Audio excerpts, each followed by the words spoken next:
Okay. This is Spinal Tap. Can we just call it Spinal Tap? Does it have to be This Is? Like, whatever. It just seems so, pretentious. It's freaking British, man. This movie, The name of a movie. hate this movie so much. It's funny because none of the actors in this movie are actually British. That makes total sense. All right, Jude, take it away. What is This Is Spinal Tap all about? 1984. This is Spinal Tap. Rated R with a runtime of 1 hour, 22 minutes. This had a budget of $2.5 million. What do you think this brought into the box office? They spent that much on this movie? Yes. Oh my God. I think it made 80 grand. I don't know. $80,000. V? I couldn't begin to guess because I know this movie is like when you say the word cult classic, Yes. this movie is there. So I couldn't even I can't even play. I'd have no idea. Yes. I demand that you guess. $100 million. Okay. $4.7 million. So this almost doubled its budget. Wow. Okay. Yeah, but since then, in home video and merchandise and stuff like that, it's grossed hundreds of Well, million. it's funny because I looked for it this week and I couldn't rent it. Like, I don't have a problem renting a movie for $3. Like, okay, yeah, cool, whatever. That's no how big they deal. get you. And this is the only way I could watch this movie is if I purchased it for $15, and I was like, oh hell no. Yeah. So Jude was like, we own it. You can come over and watch it. I'm like, I'm going to take you up on that. I have watched this several times. Is this like a favorite movie of yours? Yeah, I think so. Oh my God. Wow. This movie's great. This was my favorite movie of the week. Oh. So, back in Ohio, in my 20s, I like went to a local band concert and ended up making friends with a bunch of people that were in various bands. And then those people became like some of my best friends. And so there was just a lot of like they had all seen this and they all quoted it. And it was like, there was just a lot of like very funny, true to form band stuff that happens that like they, like felt akin to with this movie. So then I watched it and now it's just part of like my history, like my 20s. Like this is the movie that we would all like sit around and have a movie night and we'd be like, let's watch Spinal Tap again. And so I know this movie forwards and backwards. Okay. And I relate this movie to people that I actually know. That makes sense. It feels very much like when Kadish was like, let's watch And God Spoke.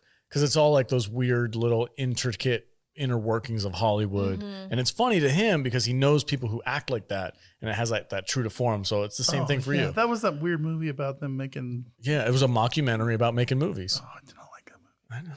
Yeah, and it's funny because with this movie, like every like musician who watches it, they're like, oh wait, this is a documentary. Yeah. Yeah. Like Ozzy Osbourne didn't understand why people were laughing at it. Because he's like, I don't get it. This is accurate to what it's like. It really is. All right, take it away. You ready? Yep. Okay. When filmmaker and fan Marty DeBurgi heard the British rockers David St. Hubbins and Nigel Tufnell were going on tour in the U.S., he jumped at the chance to join the band and crew on the road and make a rockumentary capturing the sights, sounds, and smells of the band Spinal Tap. Promoting their new album, Smell the Glove, they pull out all the stops with stage props, costumes, and amps that go to 11. Between all the traveling, crazy fans, and drummers mysteriously dying, the band has faced many challenges. So when the record company decides the album cover is too sexy to release, the aging rockers place their focus on making the tour everything their fans have ever wanted. But when interest in the band starts to become more selective and their fans less inclined to attend, their gigs start getting canceled. Still, the band marches ahead in the name of rock. But when their new Stonehenge prop arrives embarrassingly tiny, getting dwarfed by the dwarf backup dancers, this is the straw that breaks the band's back and sends Tap into a tap out. The future looks as black as their album cover, but when their single Sex Farm charts in Japan, the bandmates decide they can't quit their fans or each other and pack up their two-headed guitars, trousers full of armadillos, and their new drummer for another tour. Discuss. All right. I got to tell a little story to give you guys some context. So there's another movie out there that when it came out, everybody said it was the freaking funniest thing in the world. And I just didn't get it. And it was Napoleon Dynamite. I watched that movie and I was like, this movie's freaking It's weird. dumb Yeah. and not funny. And then like the older the movie got and the more the references kind of took over the culture, went back and watched it again, and I started laughing at it. Yeah. And now, especially if I'm with a group of friends, I go back and watch Napoleon Dynamite. It's freaking hilarious. That's this movie to me. Yeah. I watched it. I was watching probably the first 30 minutes or so by myself, and I was like, oh, God, this is so dumb. And then Cage came in. And he's like, hey, buddy, how you doing? Oh, I love this movie. And he sat down and watched it with me. And he started freaking belly laughing at some of the things going on. I'm watching it. I'm like, oh, my God, the freaking drummers are all dying. Yeah. And like just the dumbest jokes ever. And the freaking Stonehenge thing, it comes down. Yeah, it's a tiny little, And then like, like this big. They drew a diagram on a napkin, and instead of putting 18 feet They high, put they 18 put 18 inches. And so it was made to scale 18 inches. And then they have these little people come in and dance around it. And the little people are bigger than the Stonehenge. This is what he says. He's like, we got a Stonehenge that's in danger of being crushed by the little person dancing around it. Something like that. Yeah, it was funny. It's just goofy. And it got funnier the longer because I was watching Cadish and I'm like, okay, I can see why people are quoting this movie all the time. I had to explain some of the jokes to Alex. He did, yeah. And I was just them. like, okay, I get it now. I understand. It's not my type of humor, but I think if I probably have watched it a couple more times and it was in a group setting, I probably would be dying of laughter. I think And like the lyrics to their songs are Oh, so funny. terrible. That one about freaking bigger the cushion. Sweeter the pushing. No, it's like their final song, "Rock You All Night Long." It's all about. It's like you're only rape.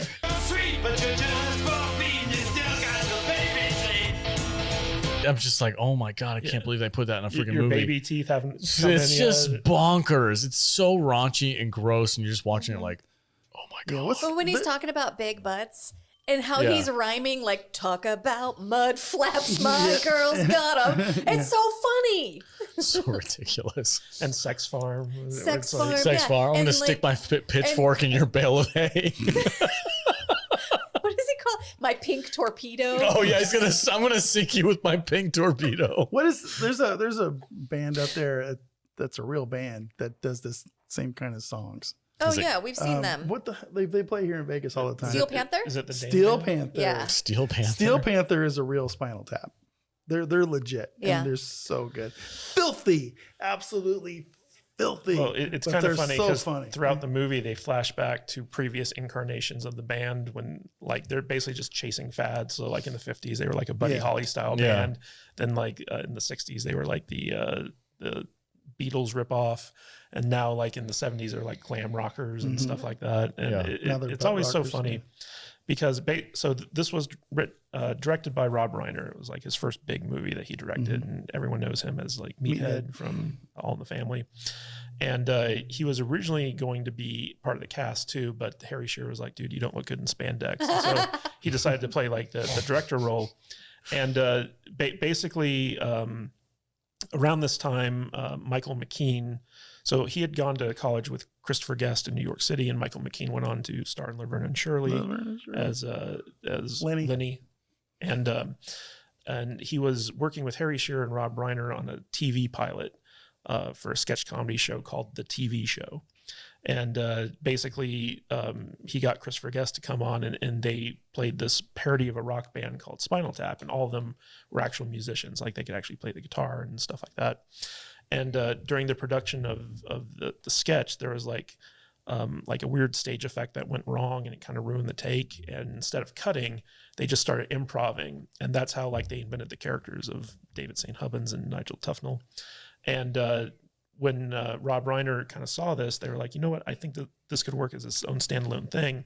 And so they pitched it to a studio, and they got like $60,000 to write a script. And then they realized that this thing couldn't be written. And so they decided to do it all improv. So they would go into a scene, they would know like the beginning of the scene and where the scene would end up, but everything in between was just kind of like up in the air. Mm-hmm. So everything in this movie is all ad-libbed, right? And that's part of the genius of this movie, is that the comedy comes from these actors who are just making shit up, as like all the band member, like the drummers dying, Yeah. and how they died. Like That was scene all, where they're talking about the drummers dying is the most hilarious part of the movie, because they're just winging it. And then when the one guy's like, well, he choked on vomit, and you could see on the other guy's face, like, that's not that funny. He's like, well, it was someone else's vomit. Well, yeah, but And they were like, can't prove whose vomit it was. And they were going because through- you can't dust for vomit. And like they just keep going with it, and the more they keep going, they're just like shredding this scene, and it's so funny. Yeah, they just keep feeding off of each other's humor, Yeah, and that, yeah. that bit about the vomit thing. We're like, oh, it's somebody else's vomit, and you can't dust for vomit, man. You have no idea whose it And is. like the authorities said it was best just to leave it unsolved. It's just the comedy in this movie relies solely on the dialogue between a couple of people, and that's where this movie lands. And it's very similar to that movie, What We Do in the Shadows, in the sense that they shot like literally like 100 hours of footage, and then they constructed this movie in the editing room. But like there was so much like of them just like improving that like I think there's like 60 minutes of outtakes on like one of the DVDs or something like that. It's on YouTube. Is it really? I almost watched it last night. Oh my gosh. Yeah, it's pretty crazy, and it's funny because Rob Reiner actually hired a actual documentary cinematographer to shoot this movie, and so like that's why you get like the handheld stuff. And this was really the first quote unquote mockumentary to kind of break out and kind of pioneer the genre, and so much so that the people who originally watched it thought it was real documentary. Like they didn't think it was a comedy. And so, people were coming up to Rob Reiner's like, oh, I love the movie. I wish you'd done like a more well-known band. And it's kind of funny because as you're watching this, you see these actors pop up, and like Billy Crystal and Dana Carvey just like show up as like mime waiters in like a party. It's so weird, but like the cast is Paul Schaefer as the guy who wants his ass kicked because he failed to get people at the record signing. And it's also funny too because when you see like the girl that David is dating, they have the exact same hairstyle. Yeah, throughout the whole movie, you're just watching these two people that look identical. Like, oh, that's another one that cracks me up. The scene where they're interviewing David and is her name Janine? Jackie, so. Janine. Okay, they're interviewing them together.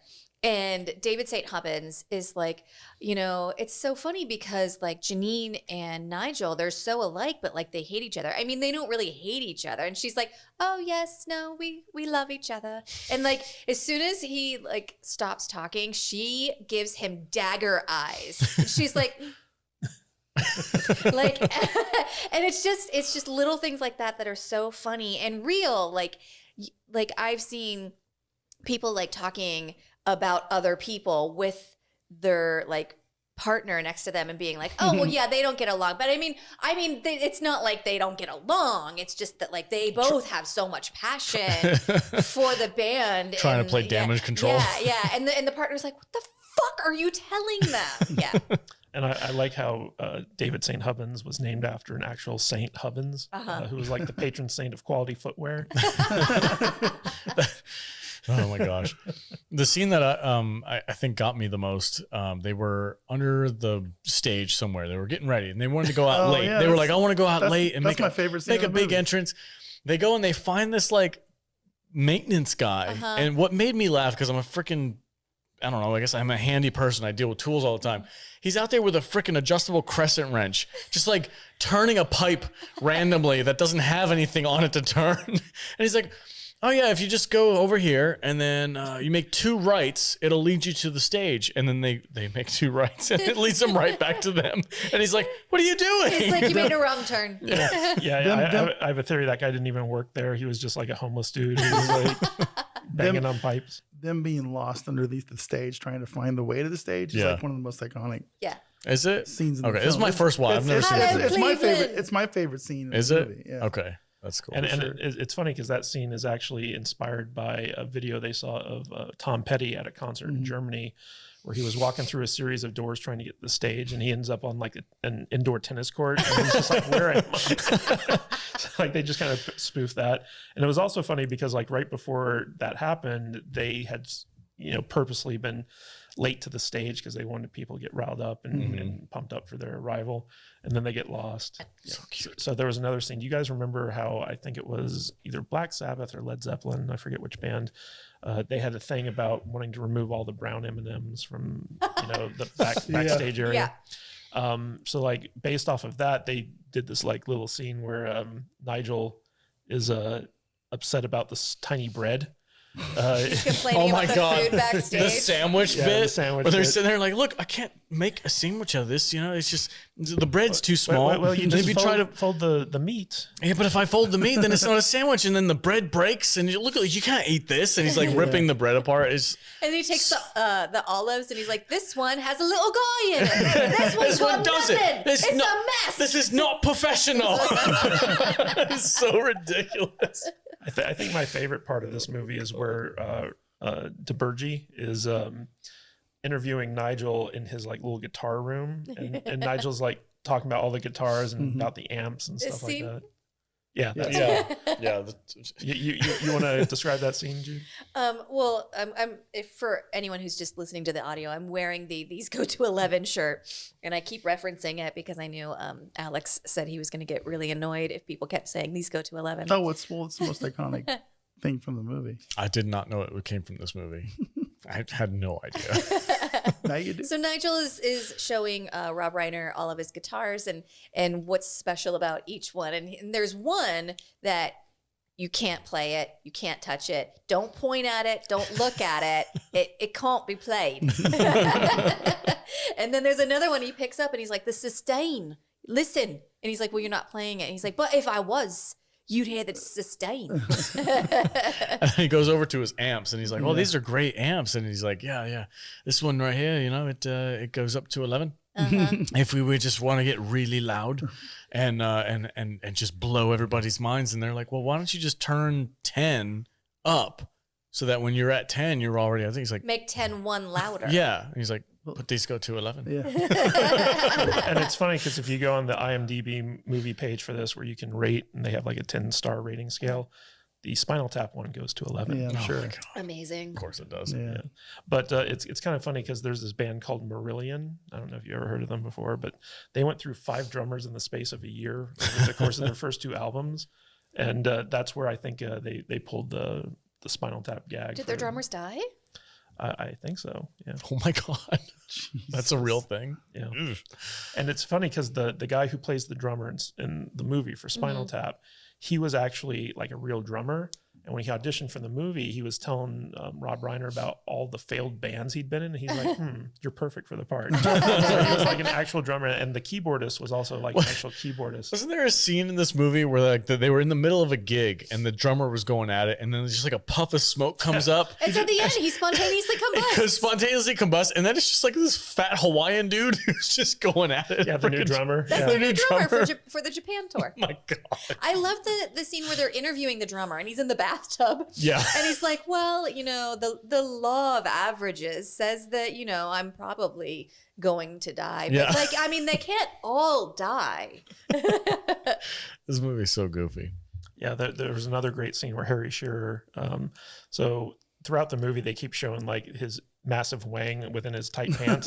Well, no, they start with the interview because they say like only your audience is only boys, and they're like, well, there's a reason for that. It's because the women run away screaming from us because We got you know we've got armadillos in our pants. armadillos in our trousers, and like David St. Hubbard's just starts cracking up, and you know that he just lost it when he said that, and so they keep showing the spandex pants that Harry Shearer.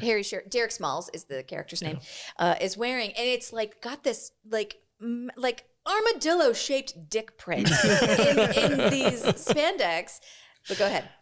And so like there's a scene where he's going through airport security and he keeps ringing the alarm bells. Right. And so like She's like, can you take off your jacket? And he's like, oh yeah, it's probably the zipper. And she's like, can you take everything out of your pockets? He's like, oh yeah, the change. Sorry.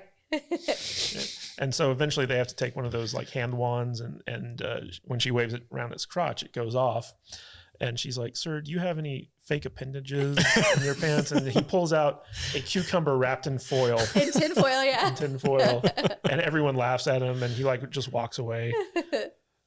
This movie is great. It's like every time you hear a radio or like a voice in the background over like a speaker system, it's one of the cast members without their British accent doing the voice, and it's just brilliant. Everything about this movie is brilliant, in my opinion. Brilliant. Yeah, Brilliant. Brilliant. It's brilliant. All right. I don't disagree with you. It just most of it went over my head. Yeah, I need to give it another chance. I need to watch it again. I feel like this is one of those movies that, to me, where you were talking about how Napoleon Dynamite, you hated it, and then the more you watched it, it got better. Yeah. So I'm at the point with this movie, like there's certain bands that I've heard so many times that when they come on the radio, like Def Leppard, for instance, I heard Def Leppard on the radio, I go, boop, and I turn it off, and because I don't care if I ever hear another Def Leppard song again because I've heard them all a million times, right? That's where this movie is with me.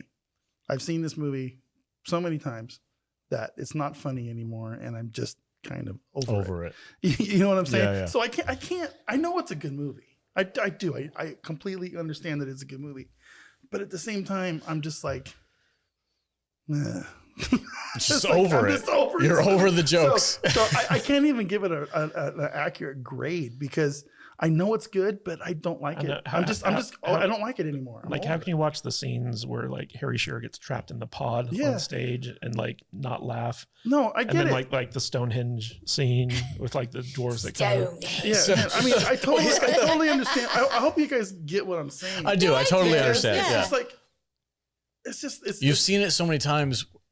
See, there's movies that don't age out of their I can watch Empire rewatchability. Strikes Back 100 more times. Raiders of the Lost Ark. Raiders of the Lost Ark 100 times. but I can't watch this one. Yeah. I just can't. It's just like, I don't know what it is. I don't know. This is one of those few movies to me where like I can watch it, and every time I watch it, I laugh because it's still funny. It's kind of like Airplane. Like Airplane is a movie where even though you know all the gags, it's hilarious every time you watch it. Excuse me, I speak jive. I completely get where you're coming from. Do you? Yeah, I mean, absolutely. I can't watch Napoleon Dynamite I know 100 times. This is a 3.5, 4-star movie, but me personally, I want to give it like 2. But I know it's not fair because You're not going to hurt the movie's I'm feelings. I'm just kind of Over it. When Jude said we're watching this movie, I'm like, fuck. Yeah, like look, Okay.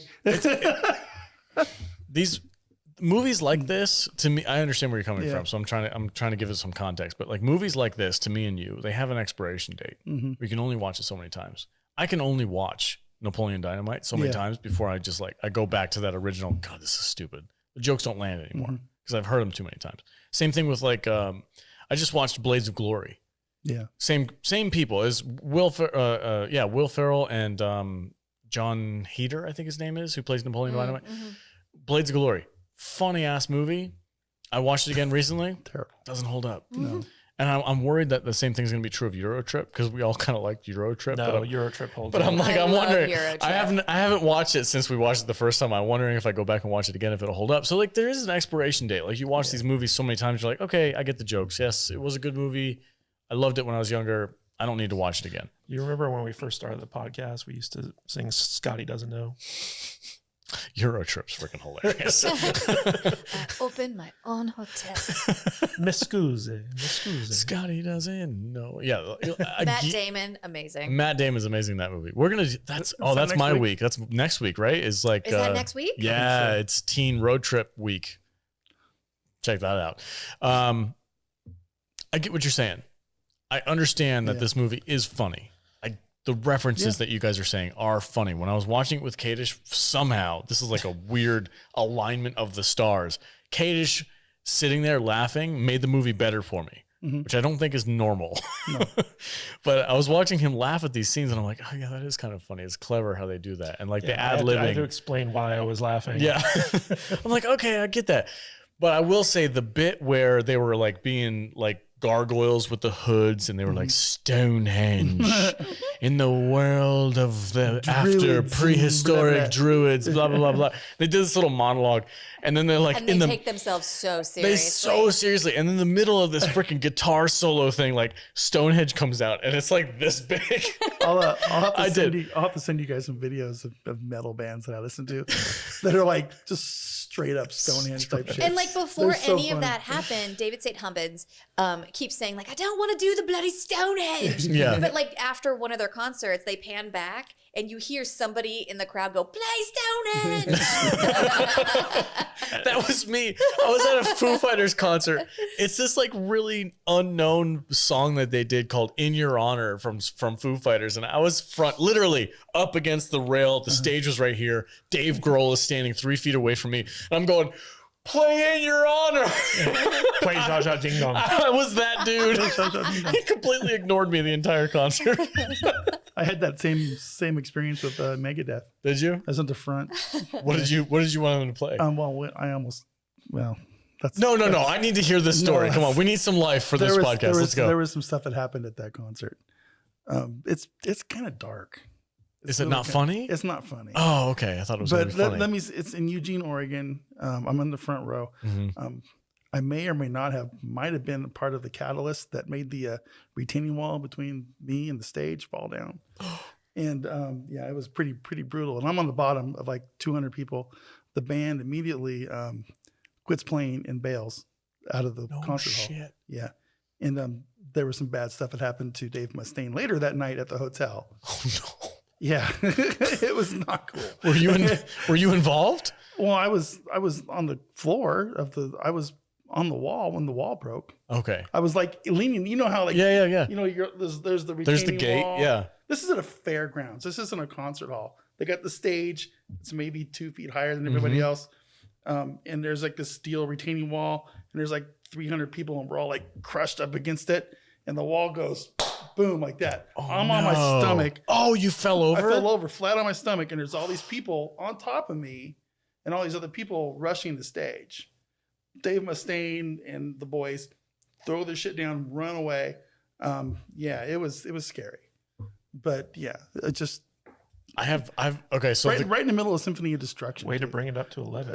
Yeah, I know, right? It's like you're on the receiving end of one of those freaking mob. Yeah, it was not fun. Mob rushes. It was not fun. I've had the exact opposite experience in going to concerts and stuff, because I've gone to a couple Foo Fighters concerts. I've gone to a couple different ones, and Rise Against I think was the most intense one I've ever been to. I went to a Rise Against concert, and that place I am pretty sure was like supposed to only hold 200 people, and they had like 500 people in there, and that mosh pit was intense. Yeah, and I love could not get out. I love a good mosh pit. You would not be able to escape. I put myself in the middle of it because I thought it was cool. Oh, I'm gonna go in the mosh pit, and then I realized that I was like the smallest dude in there. There's all these freaking football players around me, freaking shoving me around. I just had to go along for the ride because there was no way of getting out. So like when I'm not of this like era of like the 80s glam bands, like that's not my thing. I don't. Me neither. Yeah, it's either 70s rock. I was in the thrash scene. Yeah, it's either 70s rock or it's like early 2000s like freaking like screamo shit. Like those are my two genres. You know what got me about this rewatch, babe? Is so when Alex and I were watching it, he picked up on the fact that the band members kept having herpes outbreaks on their lips. And there was actually a deleted subplot to the movie where an all-female opening band was part of it, and they're the ones who gave the band members herpes. And Alex kept pointing out, he's like, every other scene, like they're changing positions. Yeah, like I'm watching this, I'm like, he has. Clearly, it's like a full shot of just the dude's head. He clearly has herpes on his lip. Yeah. And he's just sitting there acting like it's not there. And then the next scene, it's gone. And then 5 minutes later, it's back, but it's in a different spot. I'm like, this band just has freaking herpes throughout the whole movie. Gross.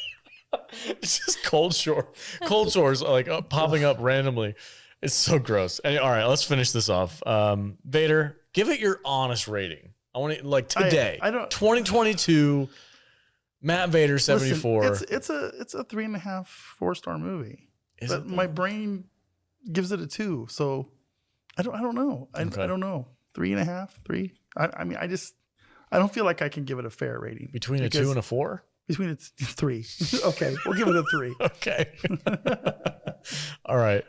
So Jude, this is one of your favorite movies. I mean, you have a T-shirt. You're wearing a T-shirt right now. So what do you give this for a rating? And what do you have a favorite scene? What's the one bit that you always quote? I quote, we've got armadillos in our trousers a lot. And the obvious, these go to 11. Okay. I might be able to quote this entire movie. Really? If you play it on silent, I might be able to tell you what the dialogue is. Whoa. Yeah. I love the Black Album. And they're like, well, it's really offensive. And then the other band has like a similar one, but like the lead singer of their band, the guy is being like abused. And they're like, well, that's way worse than ours. And they're like, well, no, if you had been like the one that was getting abused, it would be fine. They're like, oh, it's such a fine line between like stupid and clever. I remember when Metallica's Black Album came out. Yeah. We're all like, what is this Spinal Tap album cover bullshit? Because that's exactly what it was. Yeah, It was and funny. they take the album out and it's just a black cover with no words, nothing on it. And they're like trying to like make themselves feel better about it. And I say this a lot too, like, oh, it's like this is so dark. This is It's the like emptiness none- within us. It's like so black. It's like none more blacker. I used to have that shirt. I don't know what happened to it. None more black. I dig it. All right. I love it. I could watch this 100 more times. I probably have watched this 100 times. I'm going to give it 4.5 Stonehenges. Nice. I was going to say wow, but I didn't want to be like freaking Owen Wilson again. Wow. That's awesome. I'm glad that you love this movie so much. I am too. And I'm glad that you finally came around. I don't hate it. I don't expect you to love it or to watch it 100 times, but I'm glad that you finally got why it's funny. I can totally understand where you're coming from. Like I've experienced this myself. Like there's a movie out there that came out when I was, growing up, and I'm like, oh, this movie's freaking hilarious. Everybody from the outside looking in says it's a stupid movie, but for those of you who are in the club, you all think it's freaking hilarious. Yeah, and I get that. Kadish, final thoughts. Give it a rating. All right. So Jude, much like you, this is one of J.K. Rowling's favorite movies, and her thing with the Defense Against the Dark Arts teacher being different in every book came from the drummer gag in this movie. So that was like her little inspiration for that. You just pulled that little ace out of your sleeve, didn't you? I did, yeah. And one of the gags, it doesn't get a lot of attention, but Rob Reiner, so like his name in this movie is Marty DiBergi. And that's actually kind of like a portmanteau of like 4 different filmmakers. So you got Martin Scorsese, Brian De Palma, Steven Spielberg, and Federico Fellini. And he just mashed all those names together and came up. And it's funny because I pointed this out to Alex while we were watching it. So like he's got like this naval helmet or naval cap on with like, this like vest. Yeah, this like beige like tackle vest and stuff like that. And funny enough, in The Princess Bride, you can see like his hat in Fred Savage's room. But I showed Alex a picture of Tony Scott, who's Ridley Scott's brother, and he was like the director of Top Gun and Days of Thunder and stuff like that. And he would always dress with like a baseball cap and like this like vest and stuff like that. And it's kind of like Rob Reiner was making fun of directors like that, because you either dressed in like a suit or you dressed like a homeless person when you were directing a movie. And it was just like really funny to me. It's just one of those movies where like I could watch this movie 100 times and laugh 100 times and just like I love it. It's a brilliant movie. It's fantastic. I give it a solid 4 sex farms out of 5. Wow, 4. So 4. 4.5. 4.5 and 4. Wow. Okay, cool. My favorite character is the manager / promoter, because I think one of my favorite lines in the movie is when the director of the mockumentary was like, so, your fans have kind of been disappearing. Your songs are a lot less popular than they used to be. What do you attribute that to be? And he's like, oh, no. I don't think they're less popular at all. I think our fan selection has just become more selective. And I was like, that is a spin. That is a hardcore spin. That's something literally I could hear Kadish saying, like, hey, man, our YouTube. I'm sure I've said that before. I'm like, our YouTube views are like really down. Oh, no. They're really good, solid views. It's just solid views. It's just our fans are more selective than they used to be. I'm like, I've heard that before. So it's just, that kind of struck me as funny. Those 100 really good views are way better than that other channel's 1,500 not so good. Exactly. But if you say it in a British accent, it's much more believable.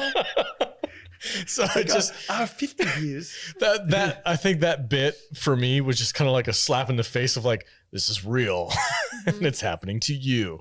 So it's just, I don't know. I can totally see, I understand 100% where you guys are coming from.